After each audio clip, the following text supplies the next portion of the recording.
Nós estamos rumo a Pentecostes, amém? Quem está caminhando rumo a Pentecostes? Eu estou. E nós não estamos sozinhos, os discípulos estavam caminhando antes de se tornarem apóstolos. E Jesus, quando tudo aconteceu, quando ele morreu, entrou algo no coração dos discípulos, desânimo, entrou tristeza. E Jesus, ele precisou dar uma sacudida naqueles discípulos. E eu queria que você abrisse comigo Lucas capítulo 21. Lucas capítulo 21. Sabe, se tem um capítulo que fala sobre os dias que nós estamos vivendo, é Lucas capítulo 21. Mas hoje eu não estou dando aula de escatologia, é um texto que eu amo. Mas eu queria ler um único versículo em Lucas capítulo 21, no versículo 34. Um aviso de Jesus. O aviso de Jesus era o seguinte, um dos últimos avisos de Jesus. Lucas 21, 34. Acharam? Acautelai-vos por vós mesmos, para que nunca vos suceda que o vosso coração fique sobrecarregado. Fala comigo, meu coração não pode ficar sobrecarregado. Mas como isso? Não dá, né? É incrível, é uma palavra, é uma ordem, é um alerta, é um sinal de alerta que Jesus dá. Cuidado para que o teu coração não fique sobrecarregado. O normal é que o nosso coração fique sobrecarregado de tristeza, de angústia, de preocupação, de ansiedade. Mas ele está falando, cuidado, não deixa. E ele ainda continua. Cuidado para que o teu coração não fique sobrecarregado com as consequências da orgia, da embriaguez e das... O que está escrito aqui? Preocupações. E aí, como é que a gente não vai ficar preocupado? E aí, Jesus, isso é possível? Ele está falando que é. Mas vamos voltar para o momento em que ele ressuscitou. Os discípulos estavam com o coração sobrecarregado. Eles estavam enfraquecidos, porque o coração estava sobrecarregado. Você já reparou como quando o nosso coração fica sobrecarregado, tudo muda, a começar pelo nosso rosto. O nosso rosto reflete o que vai dentro do coração. Você sorri, aquele sorriso amarelo, você não sorri com força total. Tudo é abalado. As tuas palavras já não são palavras de ânimo, de força, são palavras duvidosas, cheias de medo. E assim estavam os discípulos, eles estavam cheios de ansiedade, eles estavam abatidos por causa da ansiedade e da preocupação. E Jesus, eles estavam, digamos, vou melhorar para você entender. Sabe o que Pedro fala? E olha que Pedro sabe do que está falando. Na epístola de Pedro, ele fala que aquele que é vencido é escravo do vencedor. Parece uma frase absurda, é claro que é. Aquele que é vencido é escravo do vencedor. Se eu sou vencido, por exemplo, quando a França, na Segunda Guerra Mundial, foi vencida pelos alemães, ela foi escrava do vencedor. Não a escravidão que a gente vê aqui, que os israelenses viveram, que os hebreus viveram no Egito, mas já pensou os franceses olhando para Hitler, entrando no arco, passando pelo arco do triunfo, e ali eles sabiam que eles estavam escravizados por aquela nação. Foi um momento de vergonha, um momento de humilhação. E quando nós somos vencidos pelo medo, pela insegurança, pela preocupação, nós também ficamos escravos dessas coisas. E aqui, indo um pouquinho mais para frente, em Lucas 24, dois discípulos, passagem tremendamente conhecida, eu quero destacar só algumas palavras. Dois discípulos, que nem são os discípulos que você conhece, os mais conhecidos, como André, Pedro, Tiago, João. Não eram esses discípulos, nem Mateus. Eram dois discípulos que faziam parte daqueles 70, que faziam parte de homens e mulheres que andavam com Jesus pelas aldeias e que acompanharam Jesus até Jerusalém, sabendo que ele estaria lá na Páscoa. Esses dois, quando Jesus morreu e nada aconteceu em 3 dias, eles desanimaram em esperar. Eu não sei, assim, Talvez você também, você vibrou domingo passado, e talvez essa calmaria dessa semana, você tenha se desanimado. Eu estou falando agora em termos de política, de Brasil. Talvez você tenha se desanimado. Será que alguma coisa vai mudar? Parecia que tudo ia mudar domingo passado. Porque parece que o país acordou, parece que alguma coisa está acontecendo. Sim, grandes coisas estão acontecendo, é a limpeza de Deus, e vai continuar acontecendo. Você não pode ficar desanimado, amém? Grandes coisas vão acontecer na nossa nação, creia nisso, profetize isso. Você faz a diferença quando a tua boca abre e fala. O reino espiritual, ele é abalado, ele é tocado. O reino das trevas treme e teme uma igreja que crê. Você cantou a música, a igreja vem cheia de glória, intimidando as trevas. Mas adianta cantar e chega amanhã, você vai ficar intimidado pelas coisas que aparentemente não mudam? Tudo está mudando. Eu lembro que há umas 2 semanas atrás, eu falei para você, cuidado com as coisas que você crê, quando tudo que você acha que nada está acontecendo, Deus está tratando pela raiz. Lembra o que eu disse para você? Cuidado, Deus gosta de tratar pela raiz. Deus está tratando o Brasil pela raiz. E ele também estava tratando aqueles discípulos pela raiz. E como tinha 2 que estavam indo embora, eles estavam indo embora para Emaús, e no versículo 15, Jesus falou, não vou desistir deles, porque eu tenho grandes coisas para os meus discípulos. E no versículo 15 de Lucas 24, está escrito, aconteceu que enquanto esses 2 estavam conversando e discutiam, o próprio Jesus se aproximou e ia com eles. Você sabia que durante o nosso dia, Jesus se aproxima e anda com a gente? Você tem essa noção? Isso é a palavra de Deus. Ele diz que Ele anda conosco, Ele está conosco, Ele não nos deixa, Ele não nos abandona. Somos nós que não atentamos para a presença dEle. Os discípulos aqui estavam com o coração tão sobrecarregado de dúvidas, de incertezas, de medo. Eles estavam tão abalados. A mente deles estava num pico de pensamentos antecipatórios. Eu tenho uma tendência a ter pensamentos antecipatórios. Por quê? Porque eu tenho uma ansiedade que eu preciso 24 horas lidar com ela e entregar nas mãos do Senhor. Porque a pessoa que é ansiosa, tem algum ansioso aqui ou sou só eu que sou ansiosa? Levanta a mão quem é ansioso. Assume, meu querido. Se você assumir, já está a meio caminho da tua cura. Eu assumo que eu tenho que lutar contra uma ansiedade. De vez em quando não, de vez em sempre, o Jonas fala, para com a ansiedade. Quando eu começo a antecipar e a falar, e quando eu... Sabe quanto tempo que eu lido, que eu começo a fazer a minha mala? 1 mês antes eu começo a fazer a minha mala. Eu nem estou viajando, eu já estou viajando. Eu antecipo tanta coisa que você não tem noção. Eu já estou, para você ter noção, eu já estou no Japão. Você está entendendo? E eu já estou quase voltando por causa da minha agenda de maio, de junho. Minha cabeça também já está aqui de volta. Então, isso é angustiante. Você precisa, toda hora eu preciso respirar fundo e falar, Senhor, essa avalanche de pensamentos antecipatórios vai acabar comigo. Então, é melhor eu acabar com eles antes que eles acabem comigo. Então, você tem que respirar fundo e, quer dizer, desacelera. Não é fácil. Para uma pessoa acelerada, desacelerar não é fácil. Mas Jesus chegou desses discípulos, porque eles estavam com o coração sobrecarregado. Ansioso ou não, eu digo para você que nesses últimos dias, nos dias em que nós vivemos tanta informação, que nós vivemos tantos problemas, dificilmente uma pessoa não fica com o coração sobrecarregado. E Jesus, quando a presença dele, fala, a presença de Jesus está comigo 24 horas.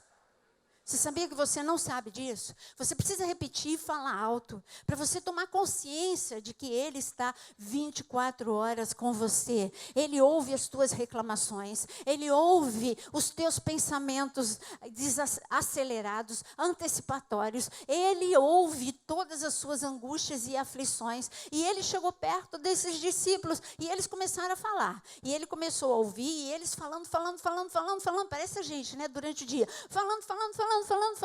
De repente, ele tenta interromper esses discípulos com uma pergunta. E eu queria que você lesse comigo no versículo 17. Então lhes perguntou Jesus, que é isso que vos preocupa? E de que ides tratando à medida que caminhais? E eles pararam de andar. Olha só, a pergunta de Jesus fez com que eles parassem de andar. Eles pararam, mas ele não mudou ainda. Uma coisa a pergunta de Jesus conseguiu fazer naqueles discípulos. Eles pararam de andar. Eles ficaram assim, ei, peraí, eu vou pensar melhor. Põe a mão no teu coração.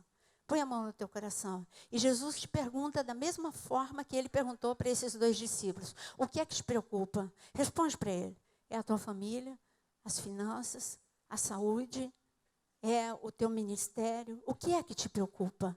Para pensar agora. Para nesse segundo e fala, Senhor Jesus, eu entrego agora. Essa sobrecarga não é minha. Eu entrego agora nas tuas mãos. Esses pensamentos acelerados, angustiantes, eu agora paraliso na autoridade do nome de Jesus. A minha mente eu conecto com a tua mente. Você pode pôr a mão agora na tua mente? Fala, minha mente, eu conecto a tua mente.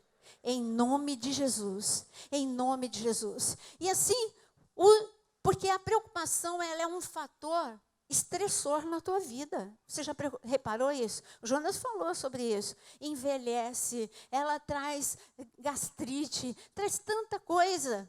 Mas Jesus, o que eu quero falar para você é que Jesus interrompeu a caminhada deles, eles pararam, eles continuaram a retrucar e a falar para Jesus, mas Jesus, você não estava aqui. Eles nem reconheceram que era Jesus, eles falaram, mas você não estava aqui, você não ouviu tudo o que aconteceu. Resumindo a história, esses 2 homens chegaram até o destino, chegaram até onde não tinha que chegar, até Emaús, e ali quando Jesus foi comer com eles, os olhos deles se abriram, e então eles fizeram o caminho de volta. Eles caminharam a mais, eles foram além daquilo que eles tinham que ir. Eles não tinham que gastar aquela energia física e nem emocional. Eles tinham que ficar quietos em Jerusalém, esperando algo acontecer. Eu não sei você, mas eu espero algo acontecer muito grande até o dia de Pentecostes. Eu não estou falando exatamente no dia de Pentecostes, até o dia de Pentecostes, porque grandes coisas vão acontecer se você crê. Tudo é possível àquele que crê. Você crê? Eu creio. Você crê? Então, eu queria que você agora visse em 1 Reis 18. 1 Reis 18. Elias, um profeta de Deus, um homem de Deus, foi enviado até uma viúva. Essa viúva, a vida dessa viúva estava prestes a mudar. Mas aquele profeta, ele foi enviado até aquela mulher, para que o coração dela, essa viúva, ela tinha um filho.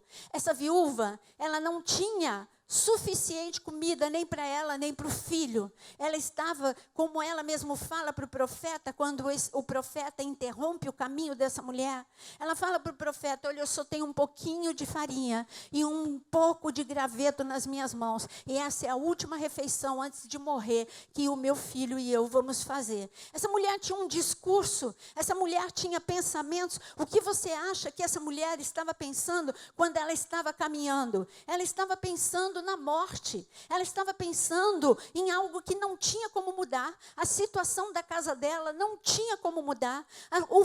O fator do seu filho morrer não tinha como mudar. Parecia que nada ia mudar, porque Deus, puxa, ela cria em Deus. Se ela não cresce, Jesus mesmo fala do coração dessa mulher, ele elogia o coração dessa mulher. Se ela não cresce, ela não seria interrompida por um profeta. Ela cria, ela já tinha orado muitas vezes, mas nada tinha mudado. E quando parece que Deus tinha esquecido da situação, e a situação tinha chegado a um ponto crítico. Quantas vezes nós chegamos a este ponto crítico? Quantas vezes parece que nós já oramos demais e Deus não nos ouve? Essa mulher chegou a um ponto crítico, mas o profeta interrompeu o caminho dela e disse algo que fez como aqueles 2 discípulos a caminho de Emaús, fez com que eles pensassem. Aqueles 2 discípulos a caminho de Emaús, quando foi perguntado para eles, o que preocupa vocês? Eles pararam para pensar. Quando Elias parou e interrompeu o caminho dessa viúva e disse, faz um bolo para mim, aquele absurdo daquela frase fez com que ela parasse, fez com que ela pensasse e fez com que ela ouvisse algo novo. Aqueles 2 discípulos foram interrompidos por Jesus num momento crítico para ouvir algo novo. Esta viúva foi interrompida pelo profeta num momento crítico para ouvir algo novo. Eu digo que aqueles 2 discípulos a caminho de Emaús, eles abriram os ouvidos. E quando eles viram que era Jesus, eles quiseram aquele novo. E eles voltaram e eles foram correram atrás do prejuízo. Eles nem esperaram o dia seguinte para voltar para Jerusalém. Eles voltaram no mesmo dia. Eles viram que a rota deles estava errada. Essa mulher também entendeu que a rota de morte que ela pensava, ela estava errada. Quando o profeta disse, não, olha, faz o bolo para mim. E nunca vai faltar, nem azeite, nem farinha na tua panela. Quando ela ouviu esse algo novo, essa mulher, ela creu. E eu digo para você, que hoje o Senhor Jesus está aqui para interromper a tua caminhada. Ele te pergunta ele te perguntou, o que te preocupa? Você pôs a mão no coração, você falou para ele. Agora, em cima do que você disse, do que está te preocupando, ele está dizendo para você, eu tenho algo novo para você. É totalmente contrário o que o raciocínio humano diz. Porque o teu raciocínio diz que não tem mais jeito, mas o meu raciocínio é diferente do teu. E eu digo que eu faço a minha intervenção, porque nós estamos vivendo dias de milagres. Quando a nação entra num caos, só há um jeito, só há uma solução, olhar para o monte de onde vem o nosso socorro. Por isso eu digo para você, olha para o monte de onde vem o teu socorro. Do monte vem o socorro financeiro, do monte vem o socorro sobre o teu casamento, do monte vem o socorro sobre a tua saúde, do monte vem o socorro de Deus. Sabe, em Atos capítulo 1, está escrito que Jesus durante 40 dias, eu pedi para você abrir, e eu não falei porque eu contei a história toda, não foi? Então aí você não precisa ler. Aí eu contei tudo para você. Só fiz você abrir. É só para você treinar, abrir em 1 Reis 18. Da outra vez você vai abrir mais rápido ainda, tá bom? É que eu já falei tudo para você. Mas o que eu quero te dizer? Eu quero voltar para Pentecoste. Está escrito que durante 40 dias, Jesus falou com os discípulos sobre coisas do reino.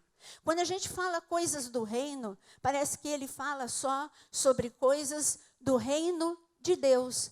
Mas será que aqui na terra só existe o reino de Deus? O que é que existe aqui na terra? O reino das trevas e o reino de Deus. E quando Jesus, ele falou com seus discípulos durante aqueles 40 dias, você acha que ele não estava preparando aqueles discípulos que se tornariam apóstolos e que enfrentariam a perseguição de Roma, enfrentariam os momentos mais difíceis de fome, de crise financeira, homens que enfrentariam todo e qualquer tipo de problema? E você acha que ele não ia ensiná-los sobre como o reino das trevas atua? Por isso eu digo para você que hoje é noite de guerra. O pastor Adriano cantou música de guerra. O Senhor é o nosso general. E eu digo para você que hoje é noite de guerra. Amém? Porque em tempo de lutas nós temos que ir à guerra. Porque nós somos mais do que vencedores em Cristo Jesus. Se nós não guerrearmos, nós não vamos ver a vitória. Porque nós temos uma resistência que tem que ser quebrada. E eu digo que toda resistência vai ser quebrada nessa noite, em nome de Jesus.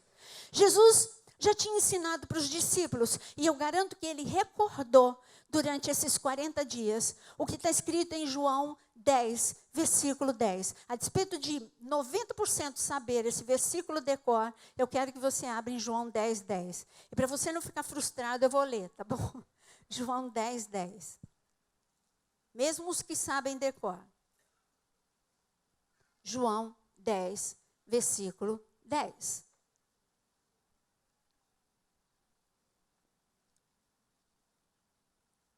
O que é que Jesus ensina em João 10, 10?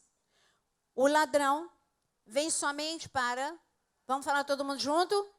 Roubar, matar e destruir. Eu vim para que tenham vida e a tenham em abundância.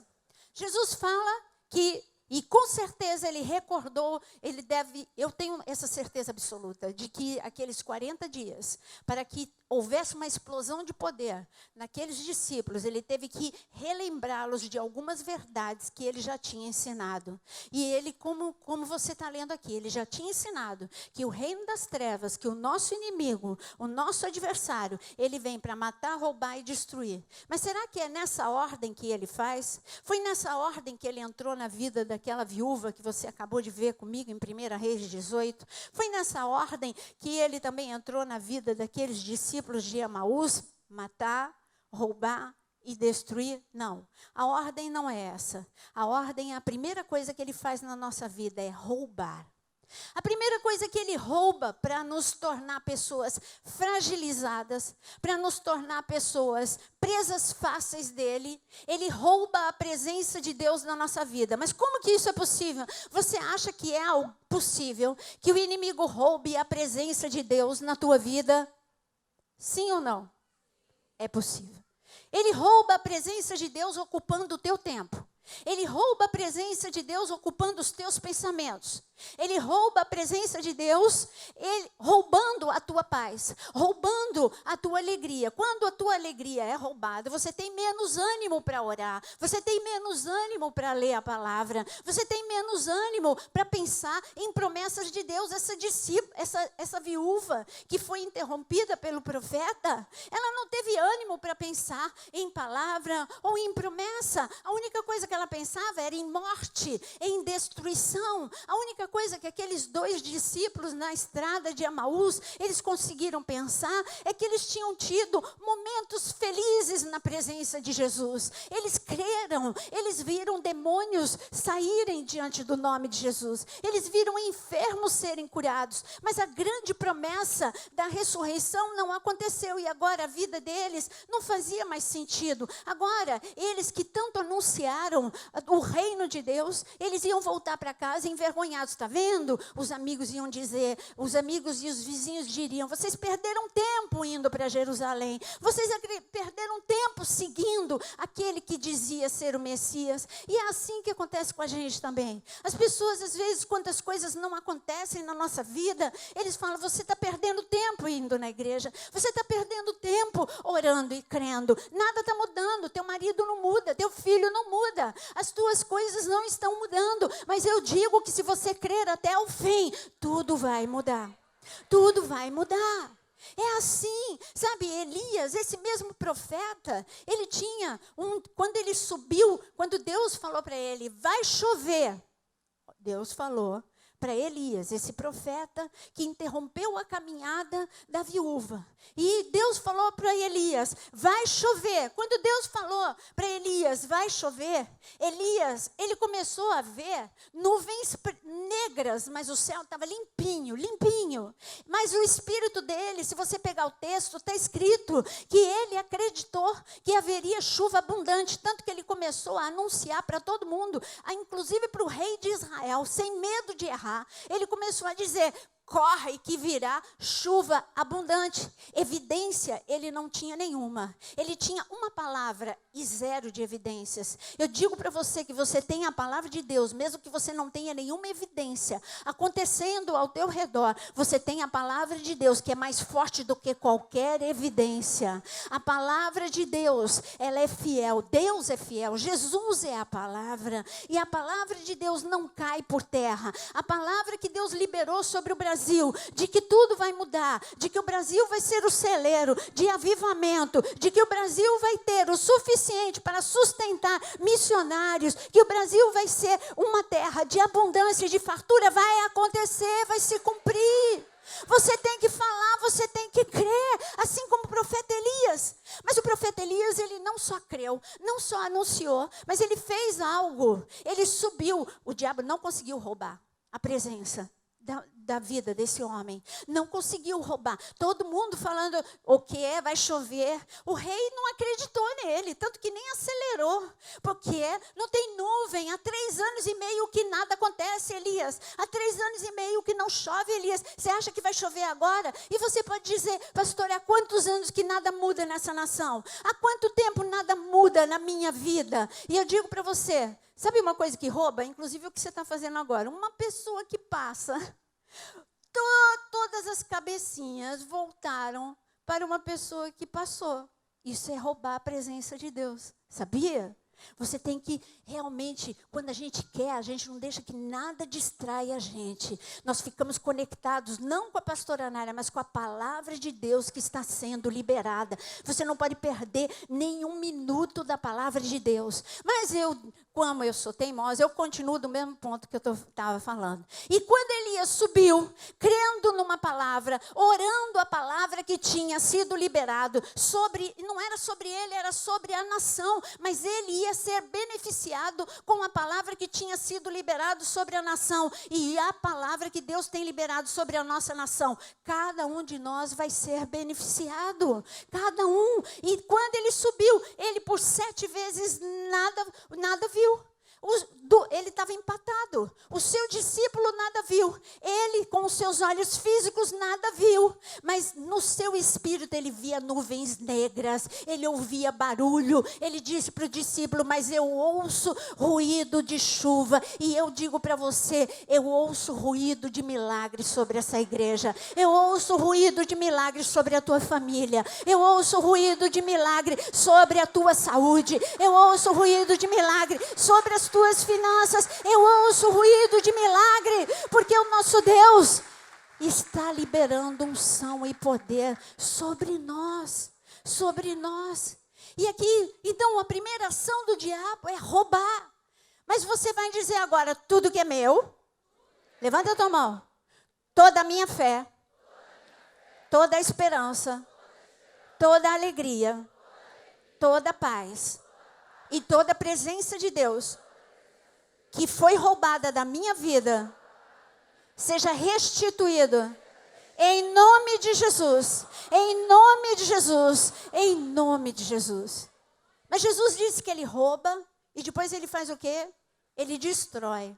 Porque depois que a pessoa é roubada, a confiança dela, ela fica mais abalada, ela fica mais enfraquecida. E quando vem a destruição, é a destruição de casamento, é a destruição de relacionamentos, é a destruição de ministério, é a destruição. Então a progressão e aí quando você entra nesse estágio de destruição, entra o caos. E quando entra o caos, aí os demônios batem palma e falam, porque você no meio do caos, ao invés de todos nós, não vou falar você, todos nós, quando nós entramos em uma situação caótica, dificilmente nós conseguimos ouvir a voz de Deus, porque o ruído, não do milagre, mas o ruído da destruição é mais forte. É só você ver o que aconteceu agora no Equador. Quando você vê aquele nível de destruição, é necessário ajuda exterior, porque a pessoa que está dentro ali não tem recursos. A nação já estava num caos, e aí veio o terremoto. Você viu? Veio destruição sobre destruição. Já havia uma situação crítica na nação. E aí veio um terremoto daquela proporção. E a nação sozinha não teria como sair daquele estado. E eu digo para você que entrou no segundo estágio, para você que entrou num estado de caos na sua vida, sozinho você não pode, mas você não está sozinho. O Senhor estende a sua destra poderosa para te tirar do meio do caos. Ele quer imprimir no teu coração hoje um novo nível de fé, uma nova visão sobre a tua vida. Você crê nisso? Você aceita isso? Então, o segundo nível, quando o Senhor fala, olha, quando o inimigo vem, ele não brinca. Ele vem roubar, ele vem destruir e por último, é lógico, aí ele vem para matar. Mas eu digo que se você entrou no terceiro nível, em que algumas coisas já morreram no teu interior, eu conheço um Deus que disse o que está escrito aqui em João 10:10, mas eu, o que ele diz? O inimigo veio para matar, roubar e destruir, mas eu, o quê? Vim para dar vida e vida em abundância. Vida em abundância. Por isso, aonde quer que tenha entrado a morte, declaro na autoridade do nome de Jesus, entra a vida sobre você. Entra a vida agora sobre as famílias. Entra a vida do Senhor aonde entrou a morte. Sabe, um dos discípulos que ficaram mais abalados depois que Jesus morreu, você sabe que foi Pedro. Porque ele amava mais? Não, porque ele errou mais. Porque ele negou Jesus. Então, o grau, o nível que entrou de destruição, de morte na sua vida, foi muito mais profundo do que na vida dos outros discípulos. Os outros discípulos também erraram. Os outros discípulos também não estiveram ao pé da cruz, com exceção de João. Os outros discípulos, enfim, viveram todas as coisas que Pedro viveu. Não é que Pedro era mais especial, mas Pedro tinha errado mais. Por isso que Jesus deu um recado particular para conversar com ele lá na Galileia. Mas esse Pedro, que foi restaurado, ele que entrou no nível, o diabo entrou na vida, e Jesus avisou para Pedro, cuidado que o diabo está querendo cirandar a sua vida. E quando ele avisou isso, foi a tempo, mas ele não conseguiu interromper. Pedro não conseguiu, o diabo veio, roubou, depois ele destruiu e veio com a última instância, que era a morte. Quando Pedro foi para Galileia, ele estava mortinho. Mas Jesus, ele veio interceptar o caminho para que tudo fosse revertido. Esse Pedro, que foi restaurado, ele escreveu na epístola dele um recado para nós, que faz parte daquilo que Jesus ensinou para ele. Com quem que ele aprendeu? Com Jesus. E faz parte daquilo que Jesus ensinou para ele nesses 40 dias. Eu queria que você abrisse comigo em 1 Pedro 5. 1 Pedro 5. 1 Pedro 5.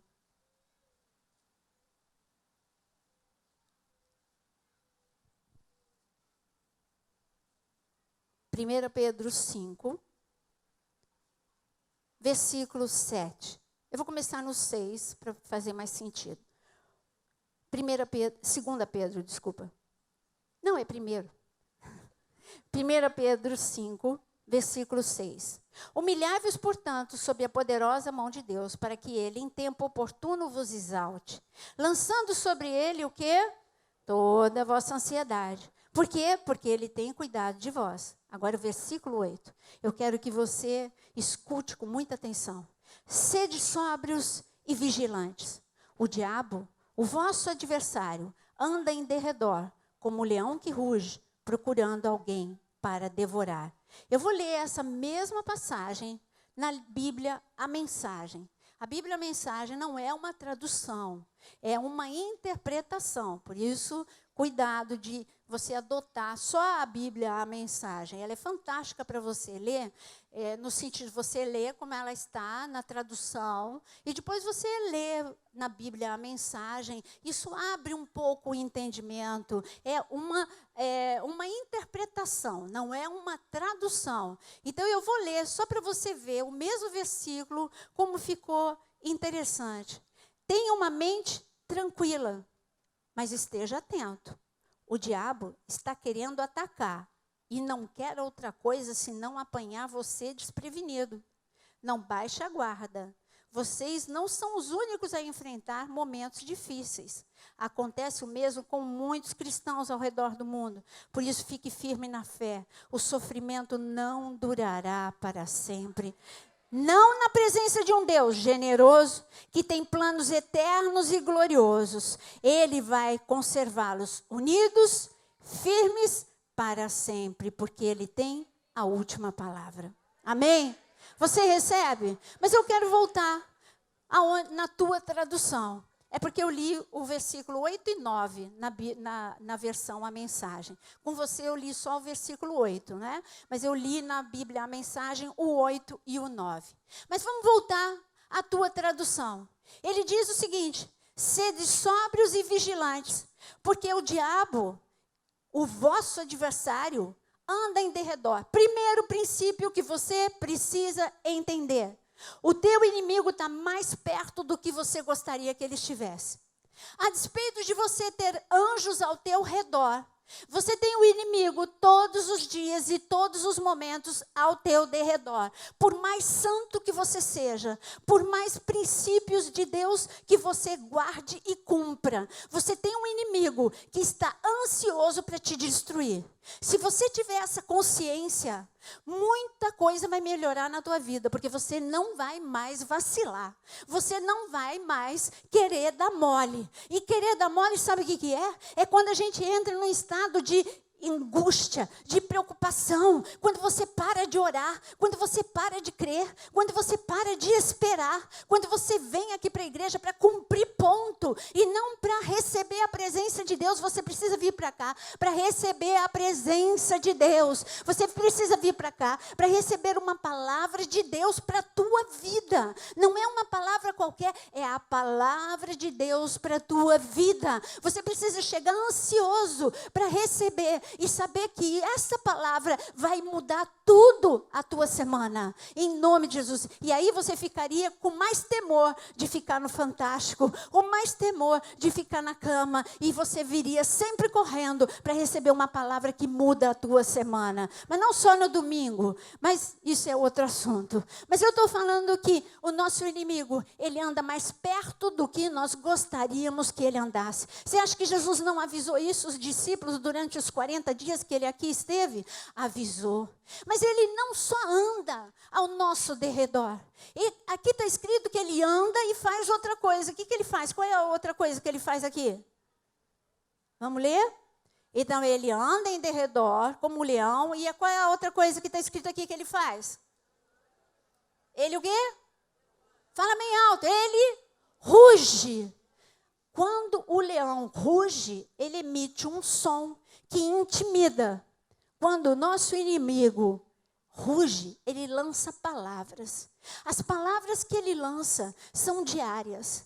Talvez a tua oração não seja diária, mas as palavras que ele lança contra você são diárias. Quando o povo passou, quando o povo saiu do Egito e estava passando pelo Mar Vermelho, e os egípcios vieram, sabe, no cântico de Moisés recebeu um cântico profético de Deus. No cântico profético de Moisés, eu vou ler para você o que o inimigo ele falou naquele cântico profético. Ele disse: eu vou destruir, eu vou alcançar, eu vou falar na ordem. Ele disse: eu vou perseguir, eu vou alcançar, repartirei os despojos e minha mão os destruirá. Isso ele falou para o povo que estava passando no meio do Mar Vermelho. Eu vou alcançar, eu vou destruir, a minha mão vai destruí-los, e eu vou pegar o que eles têm de mais precioso. O que eles tinham de mais precioso? Despojos. Eles tinham muito ouro, muita prata, eles tinham muitos tecidos, eles tinham muitas coisas nas mãos. O teu inimigo continua o mesmo, passou geração após geração, chegou na geração do século 21, no ano de 2016, a palavra dele ainda não mudou. Quando ele ruge contra a tua vida, ele diz: eu vou alcançar, eu vou destruir, eu vou pegar o que ele tem de mais precioso nas mãos. O que é que você tem de mais precioso nas tuas mãos? A primeira coisa mais preciosa que qualquer pessoa tem é a presença de Deus. A segunda coisa mais preciosa que qualquer pessoa possa ter não é dinheiro, mas a segunda coisa mais preciosa é a família. A terceira coisa mais preciosa que uma pessoa tem é a saúde, e por isso ele continua dizendo as mesmas sentenças: eu vou alcançar, eu vou destruir, eu vou roubar, mas eu digo que Deus vai te restituir em tudo aquilo que, toda essa sentença vai ser frustrada, e tudo isso que ele está falando contra a sua vida, essas sentenças vão ser canceladas, mas aonde ele já te alcançou, ele vai ter que largar, e o Senhor vai restituir. Eu não estou falando palavra de ânimo, eu estou falando assim como o profeta Elias. O profeta Elias, hoje meu coração está explodindo de fé. O profeta Elias, ele disse para o discípulo dele: eu estou vendo uma nuvem negra, eu estou vendo muita chuva chegando sobre a nação, e eu disse para você e repito, eu estou vendo uma nuvem de milagres chegando sobre nós. Eu estou vendo, eu estou ouvindo um ruído de milagres sobre as nossas vidas. E ele disse mais aqui, e ele disse no versículo: sede sóbrios e vigilantes, o diabo, vosso adversário, anda em derredor como leão, que ruge, procurando alguém para fazer o quê? Para devorar. Meu amado, eu digo para você que o propósito aqui, você vê que Pedro fala a mesma coisa que Jesus ensinou em João 10. O propósito dele é devorar. O propósito dele é destruir, mas o propósito de Deus é te guardar, te proteger, te restituir em nome de Jesus. Sabe, o que estava na mão dos israelenses e que o diabo estava tão incomodado e queria roubar, era preciosidades que um dia estiveram na mão dos egípcios. Todo aquele ouro, todas aquelas vestes que era para construir o tabernáculo, um dia esteve nas mãos dos egípcios. Eu digo que quando você se converteu, Deus arrancou da mão do inimigo o plano original da tua vida e entregou na tua mão, para que você vivesse. Toda pessoa que sai da cadeira e vem aqui para frente para declarar com os seus lábios que aceita Jesus como seu Senhor e Salvador, duas coisas acontecem quando você vem aqui à frente. Primeira coisa, o seu nome é escrito no livro da vida. Segunda coisa, o plano original de Deus para a sua vida é entregue nas tuas mãos. Eu vi com os meus olhos em libertação isso acontecendo. Eu vi quando pessoas possessas, e quando o pastor Fernando, que já faleceu há bastante tempo, mas ele estava nos ensinando guerra espiritual. E quando no meio de uma libertação, ele falou, depois que o demônio já tinha saído daquela pessoa, ele disse: antes de você ir embora, devolve o plano original de Deus para a vida dessa pessoa. Aí eu vi duas coisas que eu achei muito estranhas e duvidei. Eu confesso, eu duvidei. Porque eu tenho um lado meu que é racional. Eu só entendo se está na Bíblia. Se não está na Bíblia, eu não entendo. E nem quero entender. Eu tenho muito medo de engano. Eu tenho muito medo de doutrina estranha. Então, quando eu vi aquilo, eu vi, o que eu vi? Eu vi aquela pessoa estendendo, a pessoa que ainda estava possessa, abrindo a mão, como se o demônio estivesse abrindo a mão com muita dificuldade, e entregando o plano original, tipo assim, entregando algo. E o pastor Fernando, assim, pela fé, pegava aquilo que não era nada para os olhos humanos, e depois, quando a pessoa já estava liberta, ele orava: o plano original, eu devolvo na autoridade do nome de Jesus, o plano original de Deus para a sua vida. Eu vi isso 1, 2, 3 vezes. E aí eu falei: Deus, eu estou com dificuldade de aceitar isso.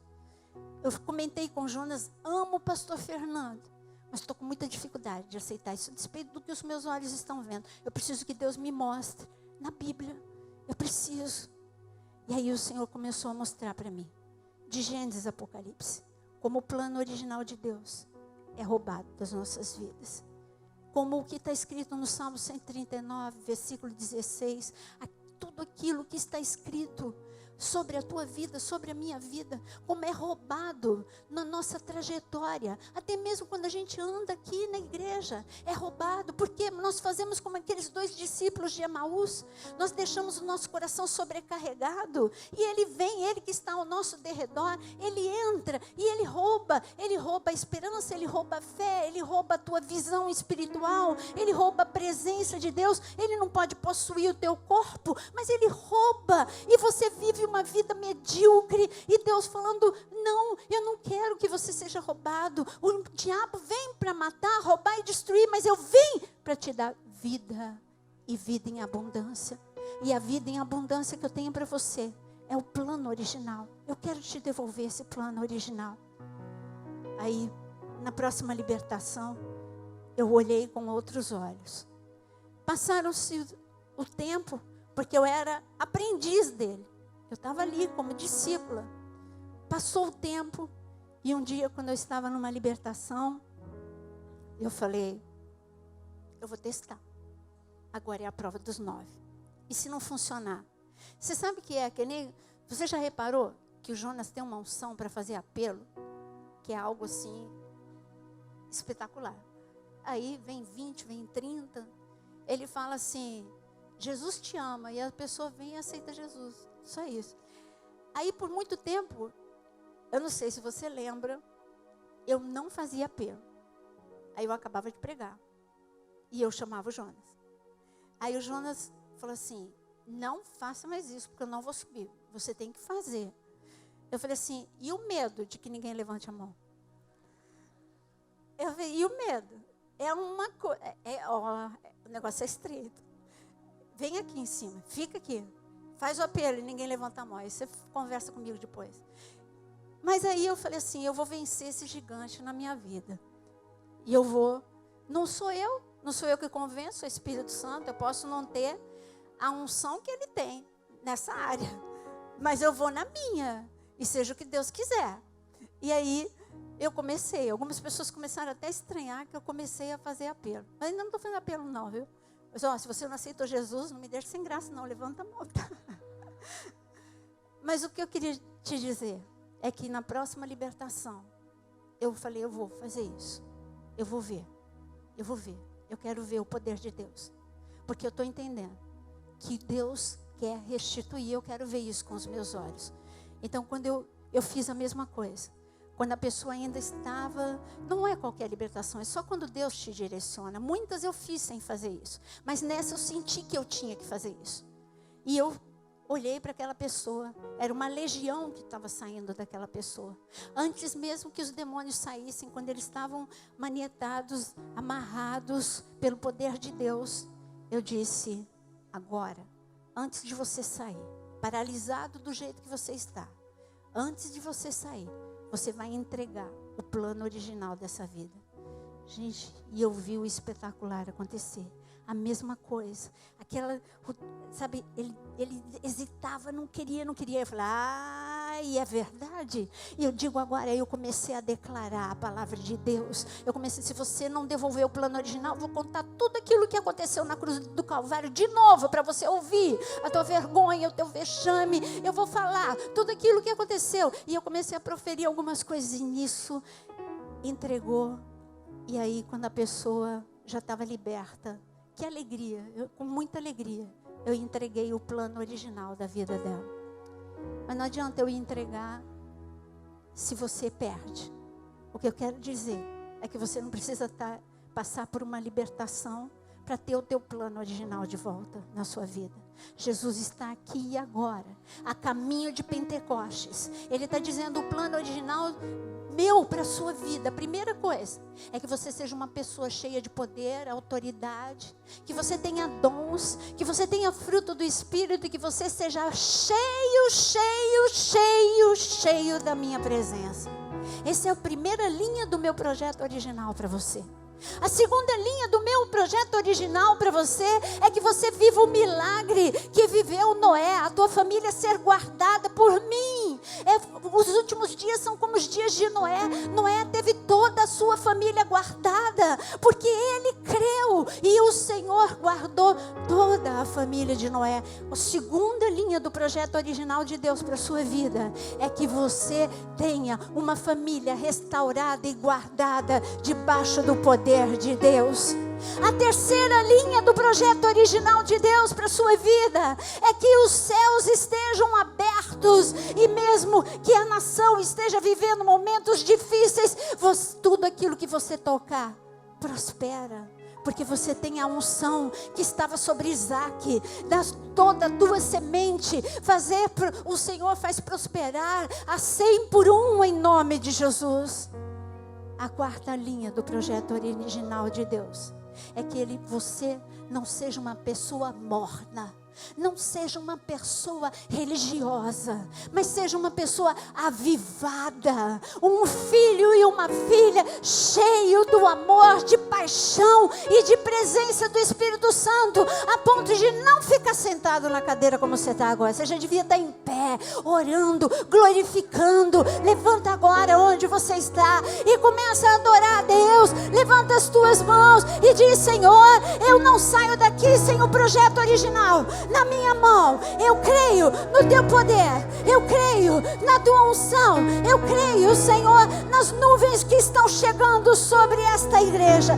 Eu quero viver o meu milagre. Eu quero viver estas nuvens sobre a minha vida, em nome de Jesus. Mas antes de você receber de volta o plano original de Deus, com a tua mão levantada, eu quero agora entrar em guerra, na autoridade do nome de Jesus. Você, inimigo, ou nosso inimigo, Satanás e todos os seus comandados, você que estava ao derredor, mas se infiltrou, entrando em famílias, entrando em ministérios, eu digo agora, recua, recua, recua, recua, em nome de Jesus. Bata em retirada, em nome de Jesus. Mas deixa tudo aquilo que você roubou, deixa para trás tudo aquilo que você roubou.